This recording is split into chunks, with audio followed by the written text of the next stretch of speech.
Hello, this is Hanson-dePaula, and you're listening to the Book Marketing Simplified podcast. And I'm Hanson-dePaula, and in our first episode, we gave you 3 things to get you rolling with your book marketing: setting a goal, creating an ideal reader profile, and then choosing one platform to invest your time on. Last time, we dove in a little deeper about goals, and so this time, we'll dive in to the second item, which is the ideal reader profile. And this is kind of at the core of everything that you do, right? Yes. Why is that? I believe not only just from our own experience, but from all of our clients and authors that we've coached through the years, that your ideal reader profile is what sets you apart on social media, online, everywhere you need to be as an author.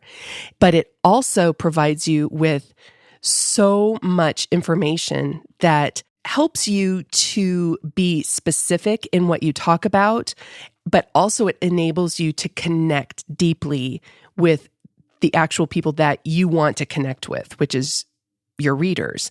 Because not everyone is going to love your book. That's what we talk about. You know, if you're marketing to everyone, you're marketing to no one. Mm-hmm. And so you want to talk to the actual people that would be interested in your genre, in what you're writing about, and all that good stuff. And so your ideal reader profile really helps you narrow all of that down. Gotcha. I understand the mindset of that. But when you're strategizing and planning for your marketing and creating those posts, how does it actually help you?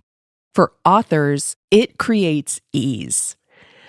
If you're an author and you are completely overwhelmed by the idea of posting something on social media where millions and millions of people are, it terrifies you. You know, you don't want to feel like you're bragging. You don't want to talk about yourself. You don't want to be self-promotional. And there are all of these hesitations and insecurities that go along with it. But when you have your ideal reader and you know that you're talking to just one person rather than a million people, it really removes that stage fright that you have going into social media to post, or even putting yourself out there for an interview on a podcast, or to write a blog post, or whatever you're trying to do within your marketing.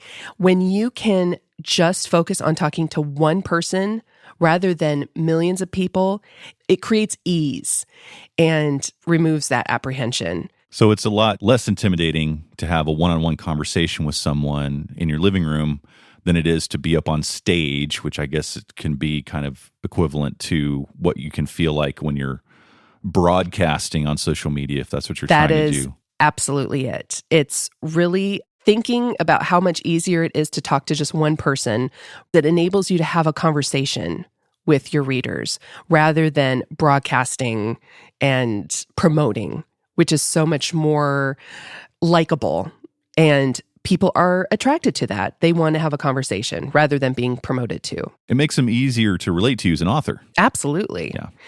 But then the ideal reader profile also provides authors with a sense of confidence. When you just sit there in front of your computer and think, what on earth am I going to talk about? What am I going to post? You stop and it makes you think, oh, maybe I'll try again tomorrow. And you just keep putting it off and putting it off.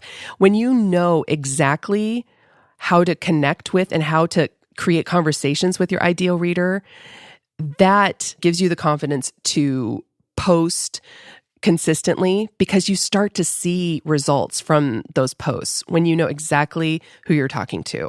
And once you find a thread, you can pull at that and it just opens things up to Absolutely. A whole other string of things. Yes, absolutely.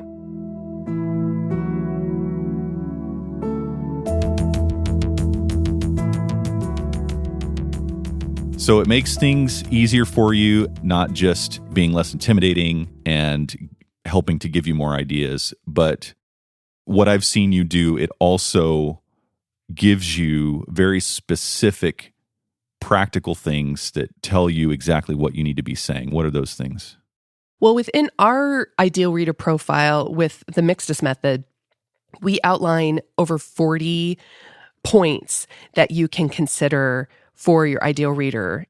It opens up just a world of conversations, connections, and all those different points. And so what I wanted to do was to highlight 3 ways that you can use that information from your ideal reader profile. The first thing is it shows you exactly what you can post on social media. One of the questions is, what are your hobbies? What are your interests? And those were some of the points that we talked about in the first episode. Mm-hmm. I know that my ideal reader loves photography, and I enjoy photography too. So maybe one of those posts that you can share is what equipment you use, what lenses you use, how you use an iPhone to take great pictures, how you use your really nice camera to take photos. It gives you all sorts of things that you can talk about, not just about your book. Because yes, you do want to talk about your book, but you want to connect with people on a personal level and have real life conversations. So your readers don't feel like you're just trying to sell to them. They want to know that you want to connect with them. The ideal reader profile really shows you what you can post on social media that you will actually see results with. So if we're treating this like a conversation, then we can almost think about it like a one-on-one interaction with people. And if I'm talking to somebody and all they're doing is telling me about whatever work, whatever project they're doing, I'm going to get bored pretty quick. And if all they're doing is talking about themselves, yes, I'm going to probably try to get out of the conversation and go somewhere else.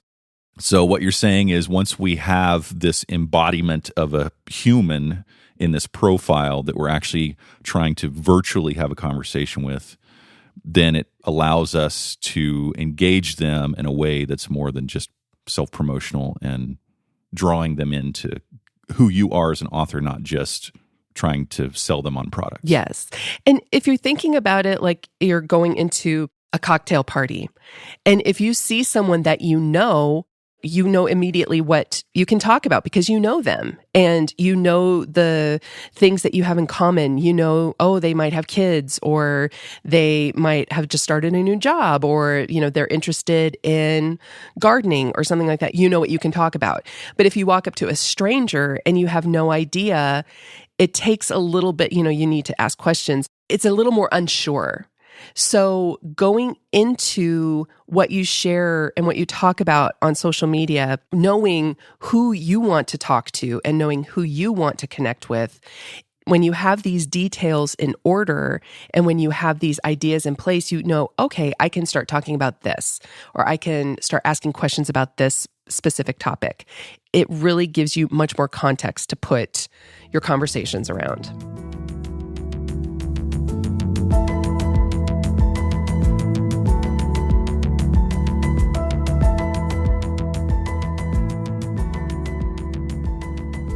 So having this detailed outline of a person that embodies who you want to connect with helps you know exactly what to post, what to write, what to talk about, what to interact with them on. Are there any other things that it can help you with? Well, one of the biggest things that I think that many authors don't think about within their marketing is why a reader might be hesitant buying their book. Mm-hmm. There are millions of options out there. Readers are bombarded with books and authors and so many people that are writing. And not just books, but YouTube and yes, TV shows and music. Yes, everything. Podcasts. Yeah. And so what you need to do as an author is to think about what might be your readers' apprehensions or hesitations in buying your book. So one of those things might be maybe you're a brand new author and they don't know who you are. Okay. So what you need to do is to provide some samples of what they can expect, whether that be through your blog, whether that be through your social media posts, sharing some snippets from your book. Maybe it's sharing a short story that you write that isn't necessarily connected to your actual book that you're trying to sell. It's giving them a way to see what you're about and what you have to offer. And another hesitation might be if you're writing nonfiction and you're trying to solve a problem, asking, will this really work for me? Mm-hmm. Having that hesitation of, I don't want to buy this book and invest my time in reading it if it's not going to work. So how do you address that with your marketing? You show how your book is different, showing points that they can put into practice to see, oh, what he's saying works. Like, I tried this and it works. And so it's giving them some sort of sampling answers to specific problems or pain points that they might have that they can put into practice to see results for themselves. So knowing what hesitations they might have and thinking about that ahead of time, so you can address that in your website copy, in your social media posts, in your blog content, in all of these different resources that you have that you can put to work in your marketing. How can you address those hesitations? And that is what the Ideal Reader Profile helps walk you through. And maybe having the details of their interests and hobbies and the stuff that's not necessarily directly related to your book, being able to use that as you address those hesitations can help draw them in. So, using examples of things that they're interested in, or sharing personal anecdotes that relate to what you're trying to address as far as those hesitations go. Absolutely. And we are all connected by story. Yeah. And those personal experiences. And then it also gives your ideal readers a chance to respond with their own stories. There you create conversations and you can share your experiences. And when you share experiences, you create a lasting connection.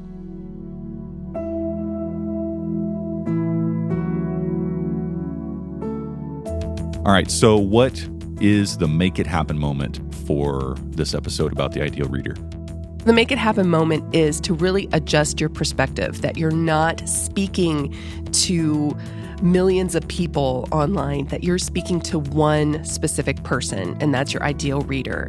And if you need help getting into that mindset, there's plenty of blog posts that you've already written on the website. Yes. But obviously, if you really want to go and actually make your ideal reader profile, our foundations course actually gets you going with that. And then it also helps you take the next step of putting it to work for you with the tools and stuff that you use. Yes. It really helps simplify the process. It will literally change your mindset. It will change how you work and how your marketing works. And it'll actually make your audience grow. Even though you're talking to one person, you'll end up having more and more people following you because they feel like you are just speaking to them directly. Absolutely. Now that we talked about figuring out who your ideal reader is, the next step is to figure out where they are online to make sure you're not wasting time. So that's what we're going to talk about next time. And as always, in the comments or in social media, let us know if you have any questions or if you've found something that works for you. Let us know. And if you find our podcast helpful, we'd like to ask you to help us spread the word and let people know about it. We really appreciate you listening, and we want to help as many authors as we can. Absolutely. So until next time. Thanks.